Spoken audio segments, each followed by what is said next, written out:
궁금한 말씀을 해줬는데 자산 가격 상승이 오히려 질병이다라고 적혀 있더라고요. 네. 보통 주식이 오르면 좋고 떨어지면 안 좋은 거 아닌지. 그러니까 주식이 오르면 좋은 건데 주식이 오르면 좋은 사람은 주식을 가지고 있는 사람은 좋고 안 가지고 있는 사람은 안 좋고 집도 가격이 오르면 집 가지고 있는 사람은 좋고 없는 사람은 안 좋고 근데 이제 문제는 뭐냐면은 가지고 있는 사람보다 안 가지고 있는 사람이 많아서 문제인 거고 그래서 자산 가격이 상승하면 안 가지고 있는 사람들의 소외감이나 양극화 이런 문제는 더 심각해지니까 문제라는 거죠. 근데 이게 만약에 자산 가격 상승이라는 걸 제가 질병이라고 표현하게 됐던 계기가 된 영상이 있는데 그 영상이 모 금융그룹의 광고 영상이었던 것 같아요. 그러니까 남녀가 나와서 부동산에 가서 나오면서 남자가 집이 너무 비싸다. 근데 여자분의 표정이 안 좋아지죠 많이. 그러더니 아무 말도 못하고 그냥 우리 집에 가자 오늘은. 너가 싫거나 그런 건 아닌데 이 현실이 너무 싫어서 그냥 집에 가자. 그런 내용들이거든요. 그러니까 사실 그게 어떻게 보면은 안 가지고 계신 분들한테는 자산 가격 상승이 정말로 너무나도 고통스러운 거고요. 가지고 계신 분들은 좋죠. 가지고 계신 분은 좋은데 가지고 계신 분들 중에서도 많이 가지고 있는 사람은 훨씬 좋고 조금 가지고 계신 분들은 그냥 좋은 정도고 이런 거거든요. 그러니까 예를 들어서 올해 뭐 애플 주식 많이 올랐고 테슬라도 많이 올랐어요. 근데 테슬라에 1,000만 원 투자해가지고 뭐 50% 벌었어. 그럼 500만 원 버는 거죠. 근데 1,000만 원이 아니고 지금 1조를 들고 있는 사람이면 5천억을 번 거잖아요. 그 규모의 차이가 너무 비교가 안 될 정도로 크잖아요. 그러니까 가진 자와 갖지 못한 자의 격차가 너무나도 심각하게 벌어지는 건데 자산 가격 상승이라는 것을 그걸 가속화시키기 때문에 질병이다라고 얘기한 거고 근데 이제 왜 이게 문제냐면 그러면은 자산 가격 주가가 빠지는 게 좋다는 얘기냐 너는? 그게 아니에요. 만약에 주가가 빠지면 어떻게 될까요? 그럼 더 난리가 나잖아요. 그러면 금융시장도 제대로 돌아갈 수가 없고 여러 가지 문제가 생기기 때문에 이러지도 저러지도 못하는 그런 상황이기 때문에 제가 이제 질병이라고 좀 극단적으로는 표현이긴 한데 그렇게 표현을 한 거죠. 그래서 우리가 주가가 오르냐 빠지냐 이렇게 생각하지 말고 이게 병이 어떻게 하면 나을까? 병의 원인이 뭘까? 이런 관점에서 한번 생각해보자 이런 얘기도 좀 있습니다. 올 한 해 또 인플레이션, 공포 이런 얘기 나오고 당분간 이어질 수밖에 없다라는 의견도 많은데 반대로 캐시우드 같은 유명 펀드 매니저들은 그럴 때가 아니고 오히려 디플레이션이라는 걸 걱정해야 될 때다. 혹시 이렇게 되게 상반된 의견 때문에 더 혼란스러운 것 같기도 해요. 맞아요. 저자님은 어떻게 보시는지. 저는 계속 인플레이션보다는 디플레이션을 고민해야 된다라는 얘기를 많이 들었던 편이고 그 이유가 뭐냐면은 인플레이션이 온다. 근데 인플레이션이 완벽하게 이어서 게임 끝 이렇게 되는 상황까지 가기에는 시간이 걸린다 이런 표현이었거든요. 그러니까 무슨 얘기냐면 우리가 인플레이션이 있었던 시대에 막 이래가지고 무슨 수식어가 많이 붙냐면 40년 만에 처음 있는 인플레이션이다 이런 얘기 많이 나오잖아요. 그럼 지금부터 2020년이니까 40년을 빼면은 1980년이죠. 1980년에 가장 인플레이션 심했던 거고 그때 당시에 인플레이션을 막기 위해서 금리를 제일 많이 올렸을 때의 기준이 미국 금리 기준으로 20%였거든요. 그러니까 10년물 금리 기준으로 16%, 17% 그러니까 10% 후반대의 금리가 있었을 때 하고 지금하고 비교해보면 40년 동안 무슨 일이 있었는지를 생각을 해보면 인플레이션과 디플레이션 계속 싸운 거예요. 근데 디플레이션이 맨날 이기는 거예요.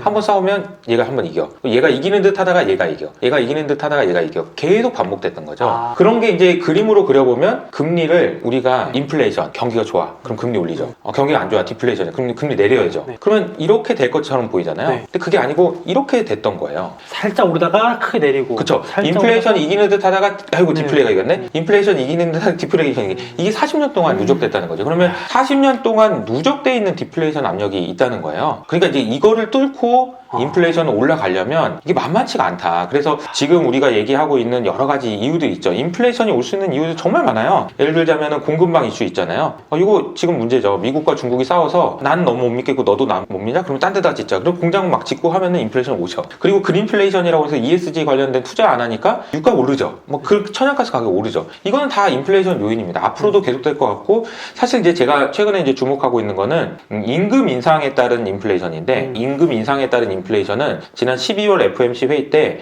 파월이 요거는 아직 시작도 안 했습니다라고 얘기했거든요. 그러니까 임금 인상에 따른 인플레이션 그러면 임금이 왜 인상되는지 이걸 한번 좀 제가 설명을 좀 드려보면 제가 이번 주말에 좀 되게 추웠잖아요. 그래가지고 쿠팡이나 뭐 배민 이런 데다가 배달을 시키려고 그랬는데 배달이 안 되더라고요. 너무 추워가지고 눈 오고 막 이래가지고 왜 배달 안 오나 이렇게 물어봤더니 배달 기사님들이 일을 안 한다고 추워서 뭐 나갔다고 괜히 오토바이 타다 넘어지면 다치잖아. 네. 안 한다고 네. 하시더라고요. 근데 가만 또 들어보면 무슨 얘기가 나오냐면은 네. 택시 타보면은 제가 택시 기사님들한테 한 번씩 여쭤볼 때가 있어요. 요새 왜 이렇게 택시 잡기가 어려워요? 막 이런 질문 들어보면 놀고 있는 택시 되게 많대요. 그러니까 일을 안 하시는 택시 기사분이 왜 많대요. 그러니까 왜요? 그랬더니 그 택시 기사분들이 이게 택시 운전을 하는 것보다 그냥 배달하는 게 낫다고 이쪽으로 많이 넘어가셨다고 하더라고요. 왜냐면 택시를 하시면은 150만 원을 채워야 되는 그 이상만 되면은 벌시는 게 있는데 그걸 하느니 차라리 내가 일하고 아까 제가 말한 대로 추울 때는 안 하고 돈을 한 만큼 벌 수 있는 배달을 많이 하신대요. 이게 무슨 얘기냐면은 새로운 일자리가 생기는 대로 기존에 있던 일자리가 옮겨가면서 여기에 공백이 생기는 거죠. 네. 여기에 따른 인플레이션이 나올 수 있다는 거예요. 그럴 수 있네요.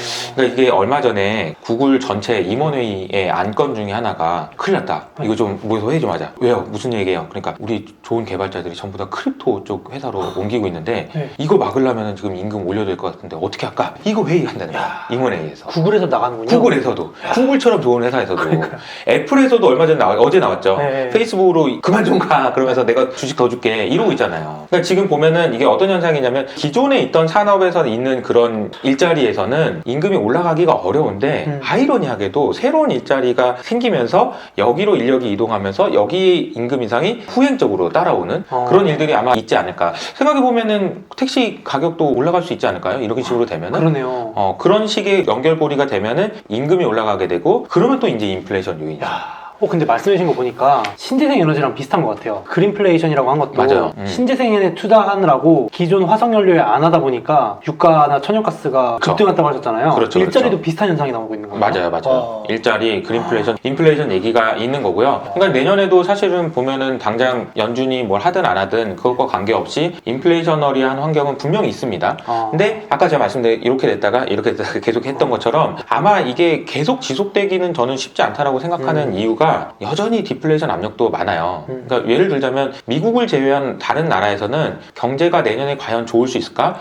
그냥 순항하고 갈 수 있을까? 이 생각해보면 또 그렇진 않거든요. 그러니까 왜냐하면 미국에서 만약에 금리를 인플레이션 잡기 위해서 예상대로 진짜 올려버린다고 하면은 그 충격을 감당할 수 있냐? 감당할 수 있는 나라도 있겠지만 그렇지 못한 나라도 있을 거고 그것 때문에 생기는 디플레이션 압력도 있을 거고요. 여러 가지 또 디플레이션 압력도 만만치 않을 겁니다. 그래서 내년에는 분명히 인플레이션이 화두가 될 거고 더 많이 화두가 될 거고 언제 잡히느냐에 따라서 우리의 전략도 달라져야 되는 건 분명하지만 내년부터 시작해서 앞으로 40년 동안 계속 간다라고 보기에는 어쨌든 좀 시간이 좀 필요할 것 같다라는 생각이 좀 드는 거죠. 그럼 이제 그런 것 같아요. 말씀해 주시는 게 시계열에 좀 차이 있는 것 같아요. 투자 관점을 6개월, 1년으로 보는 분들은 그쵸. 인플레이션에 좀 더 집중을 하셔야 된다. 맞아요. 근데 네. 길게 좀 늘려봤을 때 과연 이게 진짜 장기적으로 40년 동안 이어온 추세를 확 바꿀 만큼의 힘이 있느냐. 그러니까 분명히 이번에는 바뀐다. 여기서 V자로 꺾인다라는 의견들이 힘을 받을 것 같아요. 근데 제 생각은 이렇게 되지 않을까. 좀 더 걸린다. 2년, 3년 또 걸리지 않을까. 그렇게 생각을 합니다. 그 말씀에 큰 근거는 아무래도 힘이 그 정도로 한 번에 V자로 확 올라가기는 좀 힘들다 이 말씀을 하시는 거죠? 그렇죠. 그러니까 이렇게 설명하면 될까요?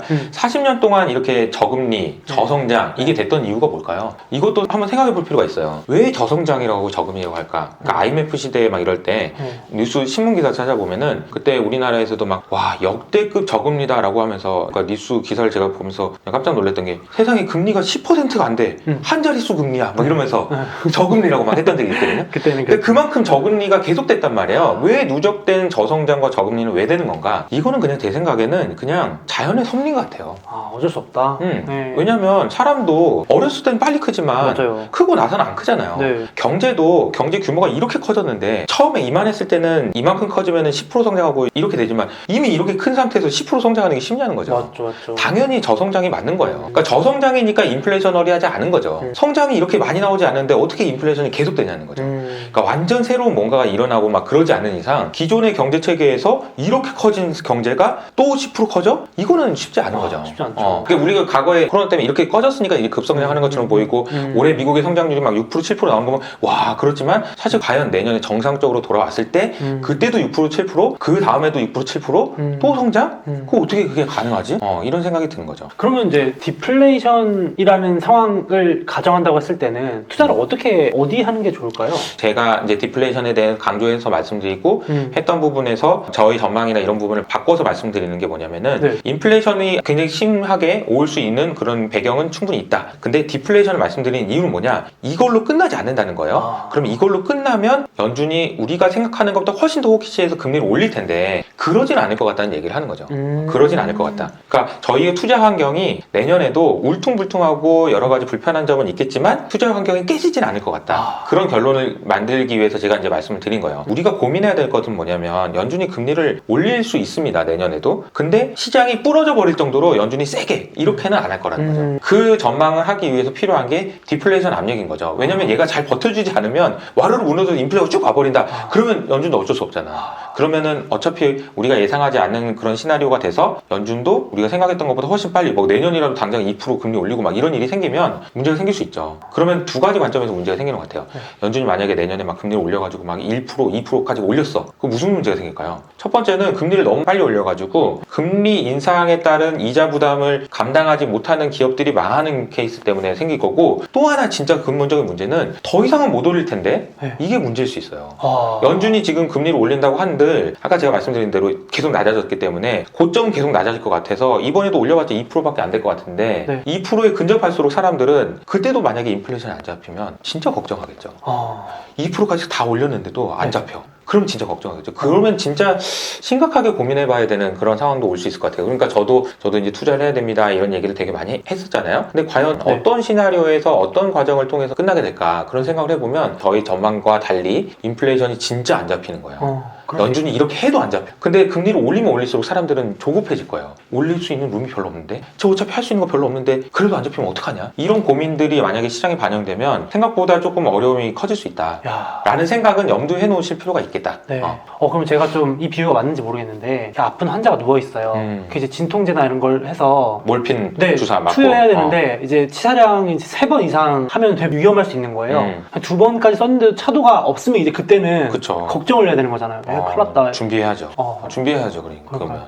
그러니까 이게 연준에서 이번에 지금 12월 FOMC 회의 때 얘기했던 거는 이렇게 겁을 한번 준 거잖아요. 야, 한번 올릴 거다 막 이러면서 올리지도 않았잖아요. 아무것도 안 했어요. 테이퍼링만 좀 빨리 한다고 한 거지. 근데 만약에 액션을 취했는데도 인플레이션 안 잡히면 이거는 사람들이 걱정할 거야. 그게 더 문제네요. 그쵸. 그게 더 문제인 거예요. 인플레이션 잡히면은 그래 온고잉 가는 거고 안 잡히면 걱정인 거죠. 정말 그냥 구체적으로 예를 들면 저 같으면 그런 말씀하신 최악의 상황에 왔을 때는 진짜 사실 주식시장에서 좀 용기를 내서 과감하게 현금을 많이 늘리는 쪽으로 생각은 해봐야겠네요. 마음의 준비. 그러니까 저도 이제 이호석 아카데미에서 언제 과연 여러분 이거 투자가 조금 위험한 상황인 것 같습니다라는 워닝 시그널을 줘야 될까? 이런 되게 고민 많이 하거든요. 언젠가는 해야 되잖아. 그러니까 주가가 이렇게 올랐는데 이쯤 빠졌을 때 얘기해야 되나? 이쯤 빠졌을 때 다 빠진 다음에 얘기하는 건 의미가 없잖아요. 그러면 어느 순간에 얘기를 해야 될까? 제가 생각하는 가장 위험한 시나리오는 그건 것 같아요. 그러니까 그런 위험한 시나리오를 제가 말씀드리는 게 그렇게 될 거라는 얘기를 하는 게 아니고 우리가 한 번쯤 생각을 해볼 수 있다는 거죠. 내년에 만약에 제일 중요한 리스크가 뭘까? 연준이 금리를 올리고 그랬는데도 안 잡히는 상황이 되면 그때는 사람들이 되게 걱정할 것 같다. 그러면 만약에 저자님 말씀 듣고 인플레이션 이걸 체크를 해보고 싶을 것 같거든요. 네, 연준이 제일 걱정하는 거를 보면 되죠. 연준이 제일 체크하는 거 PCE라고 하는 지표인데 PCE라는 게 뭐냐면은 Personal Consumption Expenditure, 그러니까 사람들이 돈을 얼마나 쓰느냐. 그러니까 물가를 측정하는 방법은 두 가지가 있는데 첫 번째는 이 물건 가격을 측정하는 거예요. 얘네들이 어제는 1,000원이었는데 1,100원이 됐네? 10% 올랐네? 이렇게 계속 트래킹하면서 전체적으로 물건 가격들이 얼마나 올라갔는지를 보는 게 CPI예요.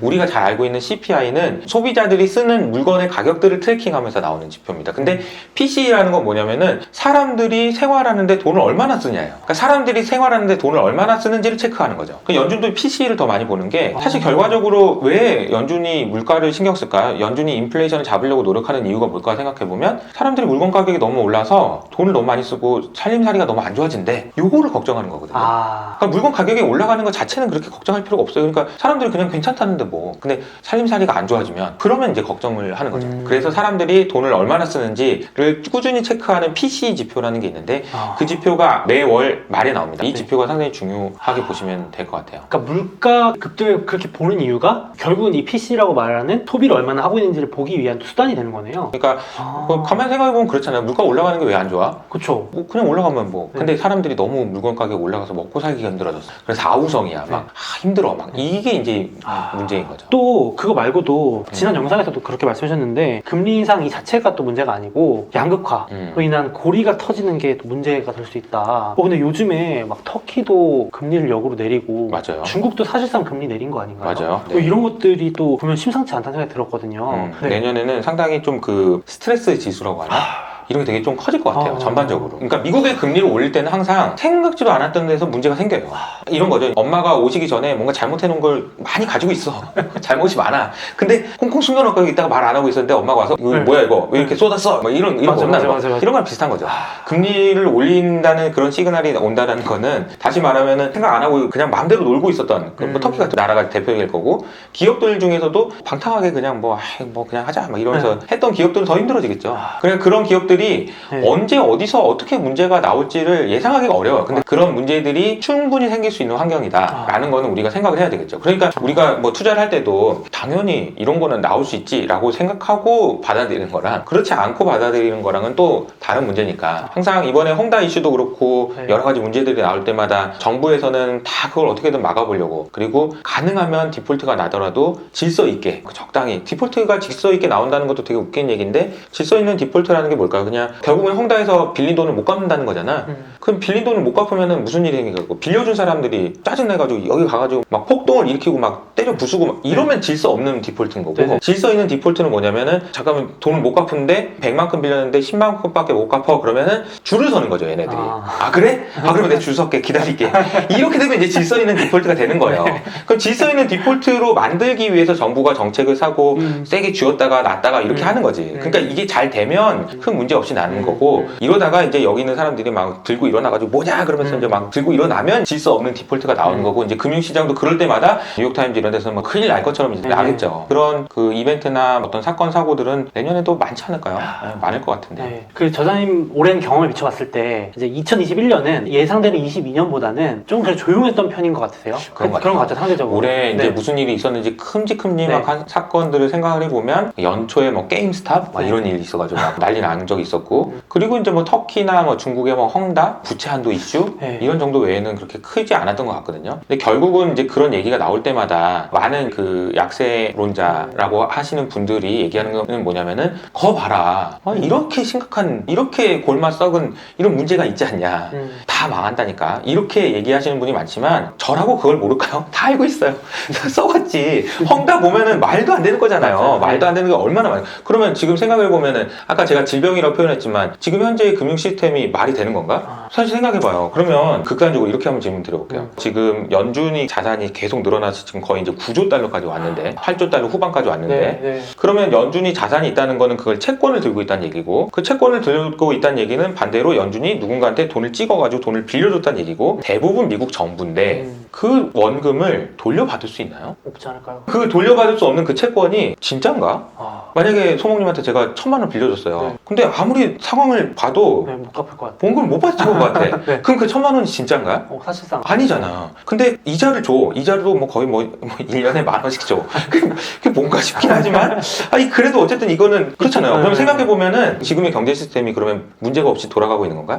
엄청 문제가 많아요. 맞죠. 따져보면 진짜 따져보면 문제가 많아요. 그럼 따져보면 문제가 많아서 막 싸움하고 막 그럴 때마다 거 봐라 이거 다 망한다 막 이런 얘기를 하겠지만 사실 그것도 망하기도 쉽지가 않아요.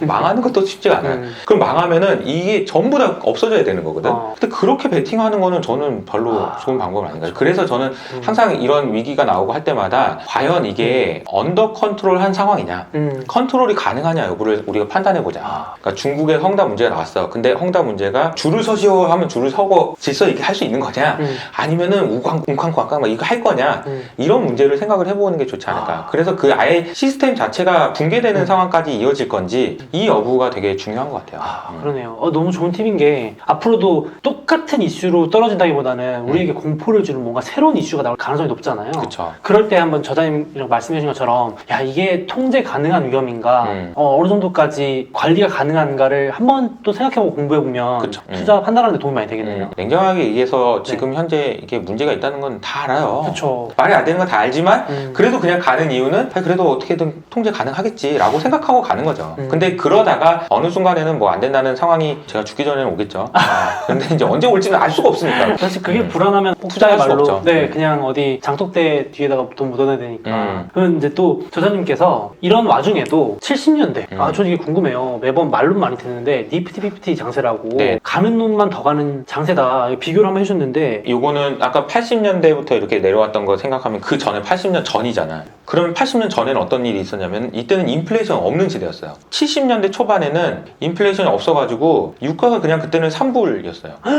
그냥 3불로 고정 뭐 이런 정도 수준이었어. 그러니까 그렇게 크게 걱정을 안 해도 되는 상황이었어요. 근데 73년을 기점으로 해서 유가가 3불하던 게 12불로 올라가고 여러 가지 인플레이션 지표가 올라가고 그러면서 그때부터 이제 연준에서 야 금리 올려 그래가지고 금리를 이렇게 올렸거든요. 그러니까 그때부터 73년부터 금리 올리기 시작해서 80년대에 20%까지 올렸다고 생각하면 돼요.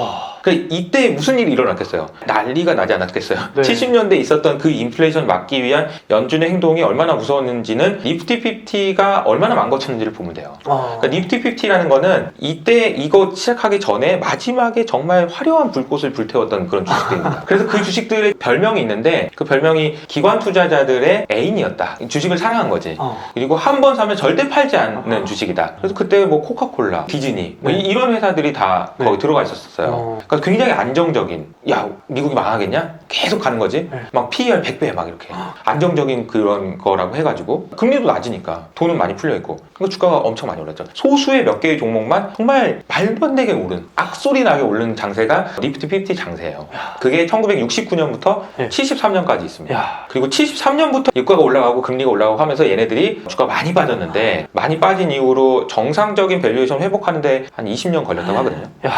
무슨 말인지 알겠죠? 네. 그러니까 지금 저희가 이 니프티 피프티를 말씀드린 건 양면성이 있는 거예요. 굉장히 좋을 것 같지만 만약에 안 좋아지는 트리거가 생기면 이거 굉장히 안 좋아질 수도 있다. 양면성이 있는 거고 그 판단 기준이 아까 제가 처음에 설명드렸던 인플레이션이 되는 거죠. 인플레이션이 여기서 만약에 통제 불가능해져가지고 70년대처럼 가버리면 이거는 안 되는데 이런 생각을 하는 거죠. 그때가 딱 정확히 앞서 말씀해 주셨던 통제 불가능한 인플레이션 구간으로 접어들면서 그렇게 된 거예요. 걷잡을 수가 없는 거죠. 인플레이션 걷잡을 수가 없으니까 금리를 올리지 않으면 무섭게 그때 폴 벌크 아저씨 있잖아요. 키 큰 아저씨가 확 그냥 막 계속 금리를 올려. 설마 또 올려? 또 올리는 거예요, 계속. 그래도 안 잡혀요. 물가가 계속 올라요? 그렇죠. 그러다가 이제 80년대 이후로 이제 잡히기 시작하면서 이제 그때부터 이제 또 다시 이런 시나리오가 40년 동안 이어졌던 거라고. 장기 금리 하락. 와, 자주 오는 일이 아니니까 저희가 더 무서워하고 당황스러워하는 것 같긴 해요. 그럼요. 이게 사이클이 40년 만에 오는 사이클이라서 여기에서는 당연히 디베이트가 있을 수밖에 없습니다. 그러네요. 말씀해 주신 거죠. 니프티 피프티 종목에 코카콜라, 디즈니도 있다고 하셨거든요. 네네. 그러면 이게 테마주도 아니고 그 당시에도 우량주 아니었어요? 우량주죠. 지금 생각을 해보면 지금 우리가 우량주라고 하는 종목들이 어떻게 보면 니프티 피프티에 해당되는 종목일 수 있어요. 그래서 제가 홍춘욱 박사님이랑 작년 5월 달에 하반기 전망할 때 제목을 니프티 15이라고 했거든요. 좀 바꿔간다고 해가지고 50개가 아니고 15개다. 더 심한 쏠림이 있을 것 같다. 이런 전망을 했는데 그 전망을 한다고 했더니 홍 박사님이 왜 시장을 안 좋게 봐? 그러더라고요. 그러니까 이제 양면성이 있다고 그랬잖아. 안 좋게 볼 수도 있는 거예요. 근데 이제 아니요, 저는 시작 끝나는 게 아니고 이제 시작이라고 생각하는 거예요. 이렇게 말씀드렸었거든요. 그래서 참 우리가 격변의 시기에 살고 있고 이게 어떻게 진행될지에 대해서 정말 면밀히 검토하면서 점검하면서 가야 되는 그런 시기에 살고 있는 것 같아요. 지금은 그러면 니프티 15 소위 말하는 빅테크와 몇 개의 소수 종목이 또 가고 있는 장세 같거든요. 맞아요. 힘이 엄청 강하고 맞아요. 떨어져도 확 오르고. 네. 그러면 그때와 지금과 비슷한 걸 알겠는데 혹시 차이도 있을까요? 얘네도 또 똑같이 흘러갈지 걱정이 되거든요. 거꾸로 생각해서 내가 이제 투자를 한다는 생각하지 않고 숏을 친다고 하면 생각을 해보자고요. 그러면 애플을 숏을 하려면 어떤 논리를 가지고 숏을 해야 될까? 구글을 숏을 하려면, 테슬라를 숏을 하려면 많이 올라서? 많이 올라서로는 안 될 것 같은데. 그러게요. 이미 얘네들은 지금 PBR이 애플 PBR 보니까 내가 48배던데요? PBR이? 그 이미 비싸다는 이유로 판다? 많이 올랐다는 이유로 숏한다? 이건 안 돼요. 어차피 이미 지났어, 그런 단계는. 그러면 뭔가 논리가 있어야 되잖아. 얘네들이 뭐 때문에 빠질까? 그러네요. 규제 때문에? 아니요, 안 돼. 규제 때문에 안 될 것 같은데. 미국에서 규제를 한다고 해도 하지도 않는 것 같고, 미국이 규제한다고 뭐 지금 전 세계에서 지금 장사를 하고 있는 애들인데, 이걸 어떻게 막냐는 거죠. 저는 막기가 쉽지 않을 것 같아요. 금리나 규제를 막기가 쉽지 않을 건다. 근데 제가 이제 최근에 공부한 바에 의하면 막을 수 있는 방법이 하나 있는 것 같아요. 뭐예요? 이게 되게 이게 말해도 돼요? 아니야. 아니 이거는 네. 약간 이런 건 아니지만 네. 그러니까 되게 이제 되게 흥미롭게 지금 공부하고 있는 분야예요. 만약에 네. 유튜브라는 생태계가 있잖아요. 사람들이 언제 유튜브를 안 쓰고 다른 거 쓸까? 이 질문을 해보면 웬만해서는 안 쓸 것 같은데 왜냐면 다 여기 제일 좋은 거 여기다 있고 사람들이 여기만 쓰잖아. 근데 다른 걸 쓸 수 있는 유일한 방법이 뭐냐면은 그게 웹 3.0인 것 같아요. 이게 무슨 얘기냐면 네. 유튜브가 물론 컨텐츠를 생산하는 사람들한테 광고비라는 조건으로 페이백을 주죠. 근데 그거 말고 아예 어떤 생태계는 너튜브라고 할까? 이 너튜브를 보면 너튜브를 보는 사람들이 돈을 버는 거야. 그런 소유권을 가지고 있어서 돈을 벌 수 있대 라는 사람들이 모여가지고 유튜브 보지 말고 이거 보자. 야 너도 나처럼 이거 보면 너도 돈 벌 수 있어. 이렇게 되는 구조가 나와야 이걸 쓸 것 같아요. 그러기 전까지는 얘를 놓을 수가 없어요. 유튜브라는 거를 이걸 깨는 거는 제가 보기엔 지금 상황에서는 불가능해요. 지금 상황에서 규제를 한다고 유튜브가 깨질까요? 아유 절대 안 될 것 같아요. 근데 웹 3.0이라는 게 되면은 그때는 가능할 것 같아요. 웹 3.0이 언제 가능하냐? 이거는 이제 개념이 나왔기 때문에 제 생각에는 최소 3년에서 5년 정도는 있어야 그때 말했던 웹 3.0이 이거구나 라는 얘기가 나오지 않을까. 깨기가 어려울 것 같아요. 그렇죠. 그러니까 이해한 거에 따르면 지금은 쉽게 말하면 유튜브라는 플랫폼이 최적화가 되어 있는 상황이잖아요. 완벽하게 대체하기 최적화됐죠. 어렵게 생산자가 돈을 벌고 소비자는 뭐 즐거움이라든지 유익함 여러 가지 가치를 얻고 근데 이제 말씀하신 새로운 요즘 화두가 되어 있는 웹 3.0은 보는 사람, 참여하는 사람도 그렇죠. 돈이 든 유형의 어떤 가치를 가져갈 수 있게끔 그렇죠. 그런 개념인 거죠. 그게 이제 토큰 이코노미, NFT 뭐 이런 개념들이 다 연결이 되는 거거든요. 연결이 돼 있어서 그런 게 만약에 현실화되면 이거는 되겠다. 구글이 그러니까 유튜브에 아무리 편하게 있어도 너튜브를 가면 돈을 번대잖아요. 네. 그럼 거기로 가겠죠. 그렇죠. 돈이 되니까. 그러니까 세상을 바꿀 수 있는 거는 저는 되게 여러 가지 방식이 있겠지만 사람의 이기심을 이용하는 게 제일 좋은 방법이라고 생각해요. 맞아요. 내가 내 돈을 벌 수 있다는데 여기 말고 여기로 가겠죠. 근데 아직 이제 기술적인 게 이제 개발되고 웹3가 있냐 없냐부터 시작해서 일론 머스크 웹3? 웹3 뭔데? 나 처음 들어봤는데? 이러고 있으니까 아직 시간이 좀 많이 걸릴 것 같습니다. 네. 그러니까 반대로 역설적으로 얘기하면 웹3가 나오는데 시간이 걸린다면 그 전까지 유튜브는 더 공고해질 거고 그죠? 그럼 더 깨기 어려운 네. 존재가 돼 있겠죠. 네. 쉽지는 않을 것 같다. 거꾸로 얘기하면 처음 질문이 지금 니프티 50처럼 박살나는 거 아니에요? 그 질문에 대해서 네.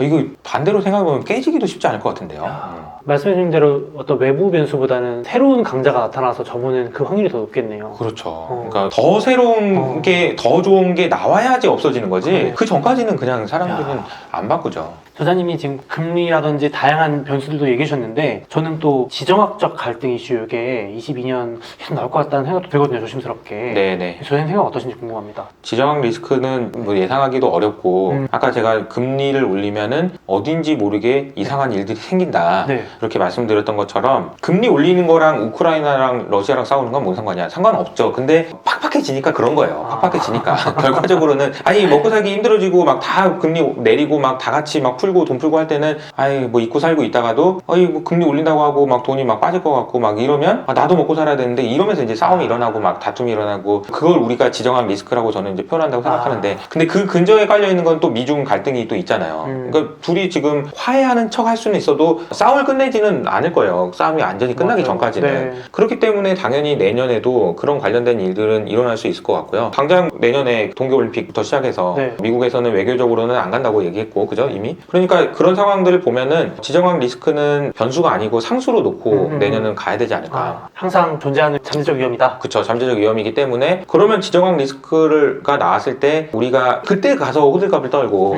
그때 가서 주식을 팔아야 될까 고민하는 게 아니고 아니, 그거는 일정 부분 있을 수 있는 맞아요. 일이라고 생각을 해놓고 그리고 나서 이제 대비를 하는 거죠. 대비라는 거는 그냥 현금이잖아요 결국에는. 그쵸. 저는 현금을 가지고 있어야 되는 유일한 이유는 주식을 더 살라고 라고 생각을 하거든요. 맞죠. 그러니까 내가 주식이 올라갔다가 내려갔다가 다시 올라왔어. 전고점 회복했어. 네. 근데 주식의 개수가 줄어들었어. 네. 그럼 뭔가 잘못한 거잖아. 맞아요. 네, 더 살려고 현금 들고 있다. 전 세계에 주식이 애플밖에 없어. 근데 애플이 이만큼 올랐다가 빠졌다가 올라갔어요. 근데 이 과정에 어떻게든 간에 내가 뭘 했는데 주식 개수가 한 개라도 줄었으면 내가 잘못한 거예요. 맞죠. 그러니까 늘려야 되는 거예요. 이런 과정에서. 네. 근데 이런 상수가 있을 거라는 거 알고 있으면 주식의 개수를 늘리기 위한 수단으로 현금을 가지고 있어야 된다. 너무 좋네요. 그러면 저자님 혹시 조심스럽겠지만 중국 주식에 대해서는 혹시 어떤 뷰를 가지고 있으신지도 좀 궁금합니다. 제가 사실 뭐 중국에 대해서는 거의 말씀을 안 드리는 이유가 별로 좋아하지 않아가지고 처음부터. 네. 근데 이제 이번에 네. 그 쐐기를 박은 것 같아요. 네. 알리바바 마윈 이슈 그러니까요. 있은 이후로 네. 저는 그게 이런 것 같아요. 아까 뭐 웹3 얘기하면서도 얘기했지만 어떤 뭔가 사람들이 이기심을 활용할 수 있고 그 이기심이 발현될 때 가치가 올라가고 그 가치가 올라가고 주가가 올라갈 때 나도 수혜를 보고 이런 구조가 돼야 이게 성장하는 구조인데 그게 이제 가장 극단적으로 잘 사용하는 데가 이제 미국인 거고 중국은 그걸 막아버린 거잖아요. 통제해버린 것 같아요. 저는 중국에 있는 젊은 사람들이 과연 네. 회사를 하려고 할까? 그러니까요. 안 할 것 같은데. 네. 물론 뭐 중국 정부를 위해서 막 할 수도 있겠지만 그것보다는 자기를 위해서 하는 게 훨씬 더 열심히 하지 않을까요? 그러게요. 근데 네. 그걸 막아버렸다는 거는 저는 좀 많이 아쉬운 것 같아요. 물론 이제 싸기 때문에 싼 이유 때문에 사고 뭐 이런 플레이, 뭐 트레이딩 이런 거는 가능할 수 있다라고 저는 생각하는데 저는 조금 애매한 것 같아요. 이번에 이런 중국 정부의 대응을 보고 좀 더 그렇게 느끼신 것도 있는 거죠? 아무래도. 이게 사실 알리바바 얘기 나오고 마윈 얘기 나온 거는 작년 말이에요. 그러니까요. 그러니까 신호는 사실 작년 말부터 나왔던 거죠. 그러니까 중국 정부에서 얘네들 이거 이런 얘기가 나올 때부터 뭐 사실은 조금 고민을 해볼 필요는 있었다. 근데 지금 와서 그러면은 다시 이 회사들이 좀 더 비싼 밸류에이션을 받을 수 있냐? 그러면 저는 인위적으로는 그렇게 만들 수 있을 것 같아요. 그러니까 중국 정부에서 뭔가 조치를 취해서 무슨 거래소를 어떻게 하고 이런 건 있을 수 있어도 과연 그게 지속 가능할까 생각을 해보면은 그렇지 않을 것 같다는 생각이 좀 듭니다. 근데 진짜 말씀하신 게 너무 공감되는 게 젊은 창업자들이나 기업가들이 상장해서 내 회사가 잘 되고 이러길 바라는 마음으로 하는 이유도 있을 텐데 그럼요. 막 상장도 철회되고 뭐 지분 뺏기고 이러면 되게 솔직히 하기가 싫을 것 같아요. 저도 이제 그 스타트업 회사에 와서 느끼는 건데, 그러니까 이 친구들이 왜 일을 열심히 하냐, 그러면 목표하는 바가 있거든요. 저기 목표점이 있어요. 저기 목표점이 있는데, 이 목표점이 이렇게 내려온 거죠. 그렇잖아요. 중국에 스타트업을 하는 사람 입장에서는 그렇지 않을까요? 여기까지 가서 미국에 있는 나스닥에 상장을 해가지고 이렇게 해야지 했는데 이게 내려온 거죠. 나스닥에는 이 정도 평가해 주는데 홍콩에서는 이렇게. 그러면은 일할 욕구가 안 하겠죠. 혁신의 강도나 그런 부분도 확실히 줄어들 거고. 이게 장기적으로 참 안 좋은 현상이네요. 들으면. 물론 이게 어떤 돌파구를 만들어서 중국에서 금리를 내려서 뭘 한다 뭐 등등 여러 가지 있을 수 있어요. 그거는 경기적인 사이클이고 사실 혁신이 일어날 수 있는지를 사이클을 보면 그게 쉽지는 않은 것 같다는 거죠. 다만 우리가 이거는 한번 생각해 볼 필요는 있어요. 만약 반대의 경우에 이제 중국을 좋게 볼 수 있는 상황이라는 거는 우리가 시가총액을 GDP로 나누는 거 많이 하잖아요. 버핏 지수라고 해서 버핏 지수 자체는 저는 되게 괜히 왜 나누는지 모르겠다. 시가총액을 왜 GDP로 나누냐? 관계가 없는 건데 GDP라는 거는 경제 주체들의 경제 활동을 총합한 거고 시가총액이라는 건 기업의 가치인데 이 기업의 가치가 올라간다는 얘기는 기업이 그만큼 더 좋은 평가를 받고 있다는 거 아닌가? 그러니까 왜 국가의 경제가 이만큼인데 시가총액이 그거보다 크면 안 되지? 자, 이 질문에 연결해서 생각을 해보면 미국은 이게 거의 2배 가까이 됐어요. 이미. 그 얘기는 뭐냐면은 미국 정부나 미국이라는 국가에서 나오는 생산물보다 미국에 있는 수많은 빅테크들이 미국 이외의 지역에서도 돈을 벌고 얘네들이 가지고 있는 헤게모니 훨씬 세다라고 시장에서 평가해주고 있는 거거든요. 중국은 어떠냐? 반대인 거죠. 왜냐면 얘네들이 하는 거를 중국에서 정부에서 다 가져가고 이런 그 우심이 있으니까 중국이 성장하는 거에 비해서 시가총액이 이게 좀 연결이 안 되는 거예요. 연결고리가 약한 거죠. 근데 만약에 전국 정부에서 조금 더 기업을 너희들이 소유하는 것이 더 좋은 방향으로 바꿔줄게 라고 얘기한다든지 이런 일들이 생기면은 긍정적으로 볼 수 있는 여지들도 있지 않을까. 근데 그런 게 없으면 사실 지금 현재 상황에서는 중국 주식을 좋게 볼 수 있는 포인트는 많이는 안 보인다. 그러네요. 그러면 그래도 2022년 이 미스터 마켓이라는 거를 조심스럽게 예상해 본다면 전반적으로 시장 전체는 그래도 여전히 가는 놈이 더 가는 소위 미국이 조금 더 유리할 수 있는 환경이라고 생각을 해봐도 될까요? 저는 그렇게 생각하고요. 국내에서도 미국과 관련된 소비재들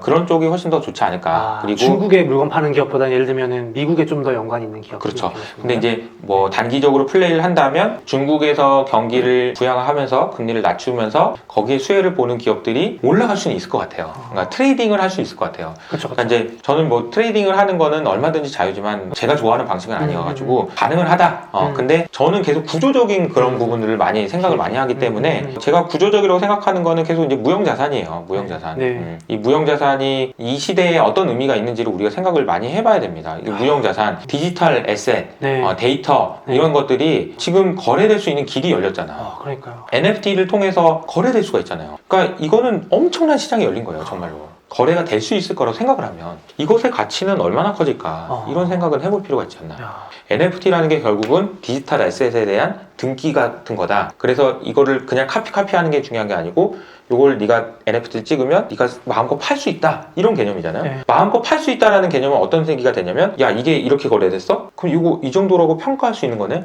평가가 되는 거고 그러네요. 이게 평가가 되면은 뭐가 되냐면 야 이게 이 정도 되는 가치를 네가 NFT로 가지고 있어? 그럼 이거 NFT 담보로 대출해주게가 되는 거고 모든 금융이 일어나는 겁니다. 이 유형의 시대에서 무형의 시대로 넘어가면서 여기서 금융이 일어나게 되면 도대체 이것의 가치는 얼마나 올라갈지 저는 가늠이 안 된다. 그래서 저는 이 무형 자산을 가지고 있는 회사들 그리고 무형 자산을 만들 수 있는 회사들에 계속 투자하셔야 된다. 구조적으로 그렇게 말씀을 드리고 그 무형 자산을 어떻게 판단하냐? 그러니까 제가 드리는 말씀은 작년 초부터 계속 드렸던 말씀은 소프트웨어 엔지니어를 뽑을 수 있는 회사. 그렇게 그냥 정의하면 쉽다. 그러니까 개발할 수 있는 사람들이 어디에 몰려 있느냐.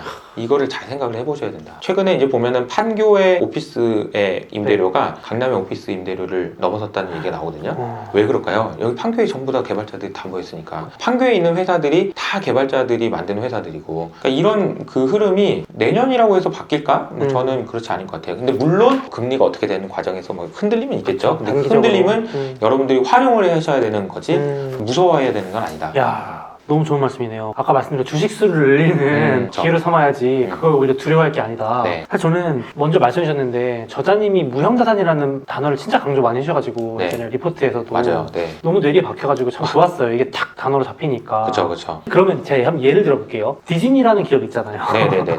디즈니가 참 애매한 게 맞아요. 좌초자산이라고 불리는 이 테마파크 좀 그렇게 말하면 조심스러운가요? 이게 유형자산도 참 많이 들고 있고 한편으로는 앞으로 무궁무진한 이 엄청난 IP 지적재산권 그쵸. 이걸로 미키마우스 NFT 뭐 희소한 거 얼마에 팔릴지 가늠이 안 되는데 이런 기업들은 좀 애매하다고 봐야 될까요? 이게 디즈니를 특정해서 제가 말씀드리기는 좀 애매하긴 한데 그렇죠. 왜냐면 제가 뭐 잘 몰라서 네, 이걸 뭐 주가를 전망하기는 어렵지만 네. 그 NFT 이런 부분들이 되게 거래가 많이 되고 비싼 가격에 팔리고 네. 이런 사실 자체가 중요한 게 아니고 이 NFT를 사람들이 많이 활용할 수 있는지를 되게 보는 게 중요한 것 같아요. 활용성. 지금은. 네. 그러니까 이게 뭐냐면 디지털 자산이 진짜로 거래가 되고 나 이거 할래 이거 살래 너 이거 가져갈래 팔래 이렇게 활용될 수 있는 그런 유틸리티라고 하죠. 그게 있는지 없는지가 되게 중요한 것 같아요. 그걸 만들어낼 수 있는지 여부가. 그러니까 디즈니도 그런 고민을 많이 해야 되겠죠. 만약에 네. 뭐 미키마우스 NFT 써가지고 막 이거 너무 좋지 사가는 건 좋은데 그 다음에 사간 사람이 뭘 할 건데 그걸로 이런 고민을 되게 많이 해봐야 될 것 같아요. 그러니까 네. 사업적으로도 그 고민을 되게 많이 해요. 그러니까 이 NFT 가지고 있는 건 좋은데 이거를 뭐 플렉스를 하든 그 가상 공간 안에서 뭘 하든지 간에 사용을 했을 때 뭔가 가치를 느낄 수 있는 걸 만들어줘야 돼요. 네. 근데 그게 아직은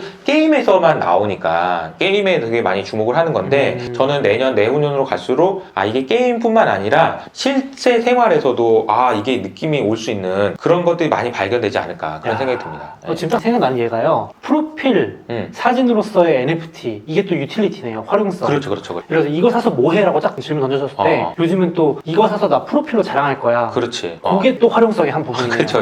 그 카톡 네, 프사로 하시는 분들 있잖아요. 나 이런 사람이야. 이런 거네요. 거죠. 이렇게 이제 시작되는 거예요. 플렉스죠. 플렉스. 그건 플렉스 하는 거고 샤넬 가방을 맨날 들고 다니면서 다닐 수 없잖아. 볼 수도 없는데. 그러니까 이제 샤넬 가방에 NFT 찍혀 있는 거를 프사를 하다든지 뭐 그런 거 되겠죠. 그런 식으로 이제 시작되는군요. 활용성이. 유틸리티가 되게 중요한 것 같고요. 그런 걸 만들어내는 회사가 지금은 우리가 알 수 없지만 내년에 분명히 나올 거예요. 그걸 보시고 이거는 된다. 이호석이 말한 그 기준으로 보면 이거 되는 회사다. 라고 생각할 때 여러분들이 또 투자를 하시는 것도 좋지 않을까. 아니면 그렇게 생겨난 유망한 기업을 인수하는 대기업들도 잘하고 있는 거예요. 그렇죠. 저는 아까 소몽님이랑 잠깐 얘기했지만 농담처럼 우리나라에 있는 대기업들 중에서 내년 사업 전망할 때 NFT가 PPT 장표에 없는 회사가 있을까 과연? 무조건 대리인 단에서는 만들었겠지. 부장단에 가면 NFT가 뭐냐? 그러면서 이제 없어지긴 했을지도 몰라도 무조건 올라갔을 거예요. 왜냐면 이게 너무나도 큰 시장이기 때문에 그래요. 이게 투자라는 관점에서 NFT를 보시는 것도 중요하지만 그러니까 여러분들이 사업을 하시는 관점에서도 내가 이거를 NFT라는 것을 공부해 놓으면 이걸 활용해서 뭘 할 수 있을지 그리고 내 자식은 이게 NFT 시장이 열리고 내 개별적인 컨텐츠가 활용되고 수 있는 세상이 온다고 하고 그러면은 내 아들은 뭘 해야 되지 뭐 이런 고민들도 해보실 수 있는 그러네요. 너무 중요한 얘기예요. 이게 단순히 그냥 주식 투자만 연결되는 게 아닙니다. 그러네요. 교육도 진로에도 영향을 미치고 그렇죠. 자녀분의 향후 어떤 직업 선택에도 정말 중요한 그러니까 만약에 지금 이런 얘기가 이제 막 나오기 시작했는데 건데 네. 이건 되돌릴 수 없거든요. 다시 돌아가지 않아요. NFT가 있는 세상하고 없는 세상으로 돌아가지 않는다고요. 그럼 3년 후, 5년 후에는 더 많은 디지털 컨텐츠나 에셋이 거래가 되고 평가가 되고 나중에는 이걸 담보로 해서 대출도 받을 수 있을 텐데 그러면 우리 자식들은 뭘 하는 게 맞을까? 그런 고민을 해보셔야죠. 네.